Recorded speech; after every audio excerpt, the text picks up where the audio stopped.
مکان جائیں جہاں سرکار دو عالم صلی اللہ علیہ وآلہ وسلم مقام کربلا کو اپنی آنکھوں سے دیکھ رہے تھے، جہاں سرکار دو عالم صلی اللہ علیہ وآلہ وسلم اپنے پیارے نواسے کی شہادت کو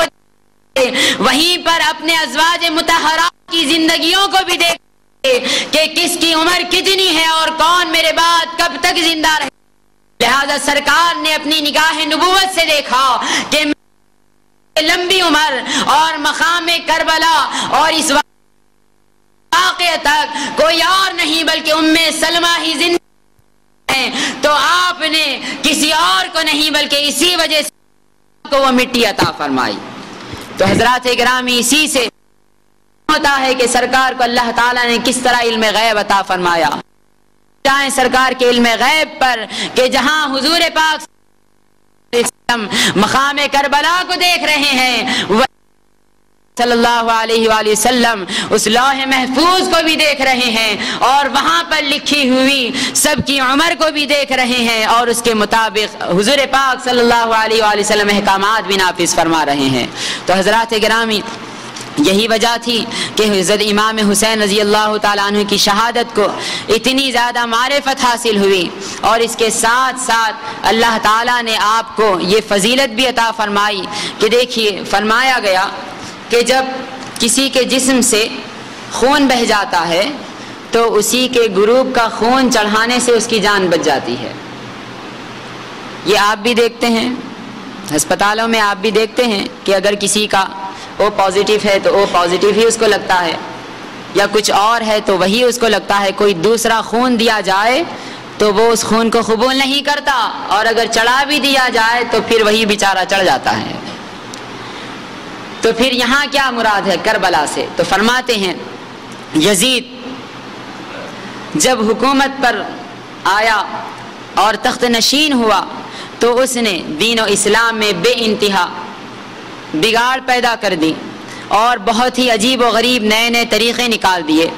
حتیٰ کہ اس پلید نے شراب کو بھی حرام قرار نہیں دیا. شراب بے انتہا پیا کرتا، جوا کھیلا کرتا، اور اس کی مملکت میں ساری بے حیائیاں عام ہو گئی تھیں، حتیٰ کہ اس کے بارے میں فرمایا جاتا ہے کہ حضرت امیر معاویہ رضی اللہ تعالی عنہ کے نکاح میں جو عورتیں تھیں یا آپ کی باندیاں جو تھیں تو وہ کم بخت اپنے والد کی عورتوں کو بھی نہیں چھوڑا بلکہ ان کے وصال کے بعد ان کو بھی اپنے ساتھ رکھا رہا. اتنی ساری دین میں اس نے بگاڑ پیدا کر دی. تو فرماتے ہیں جب دین میں اتنی بگاڑ پیدا ہو گئی تو دین بے انتہا نڈھال ہو گیا، بے انتہا بیمار ہو گیا، دین کا خون اس نے بے انتہا چوس لیا. تو اب اس دین کو اسی خون کی ضرورت تھی جو اس سے میل کھاتا ہو. تو فرماتے ہیں دین کو خون کس نے دیا؟ تو آپ نے نہیں دیکھا مقام طائف میں پیارے مصطفیٰ صلی اللہ تعالی علیہ وآلہ وسلم نے پتھرے کھائے، اتنا آپ نے تکلیف اٹھائی کہ آپ کے سر مبارک سے لے کر پیر تک سارا جسم مبارک خون سے آلود ہو گیا تھا، حتیٰ کہ آپ کی جوتیاں مبارک خون سے آپ کے پیروں میں چپک گئی تھی. تو تاریخ نے کہا کہ اے پیارے مصطفیٰ، آپ نے اپنا خون دے کر جو اس دین کو پروان چڑھایا ہے، جو اس دین کو سر بلند کیا ہے، وہی خون کو آج یزید نچوڑ رہا ہے. اس دین کو ایک اور خون کی ضرورت ہے. تو پیارے مصطفیٰ نے بھی اپنے پیارے نواسے کو آگے کیا اور حضور کے پاک صلی اللہ علیہ وآلہ وسلم کے پیارے حسین کو حضور نے اپنا بیٹا قرار دیا اور امام حسین نے اپنا خون دے کر اس دین کو پھر سے زندہ فرمایا اور نئی حیات طیبہ عطا فرما دی. تو حضرات گرامی یہی مقصد تھا کہ اللہ تعالیٰ نے امام حسین کی شہادت کو قبول فرمایا اور امام حسین کے خون سے اس دین میں ایک نئی جان ڈال دی اور اس کو قیامت تک کے لیے زندہ و جاوید دین فرما دیا. تو حضرات گرامی یہ چند اہل بیت کی خصوصیات تھیں اور امام حسین رضی اللہ تعالی عنہ کی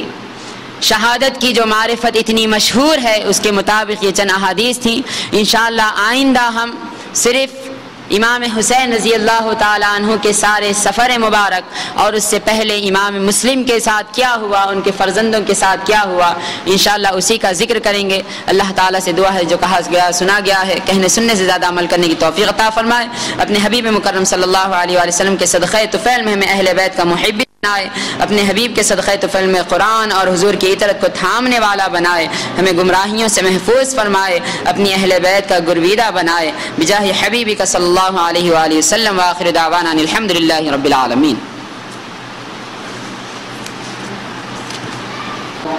بابرکت علو مرتبت شخصیت جلوہ فروز ہیں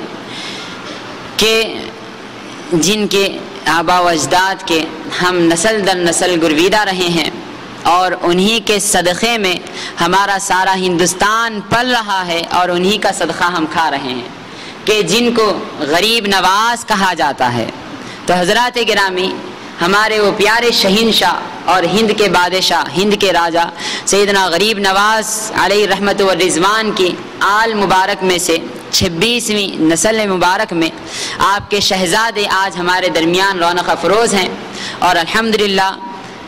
ہمارے استفسار پر آپ نے ہمیں یہ شرف بخشا ہے کہ آج کی جمعے کی نماز کی امامت وہ فرمائیں گے، اور ہم یہ شرف حاصل کر سکیں گے کہ ان کی امامت میں نماز پڑھیں۔ لہذا آپ سب سے گزارش ہے کہ نماز کے بعد ان سے ملاقات کر کے جائیں۔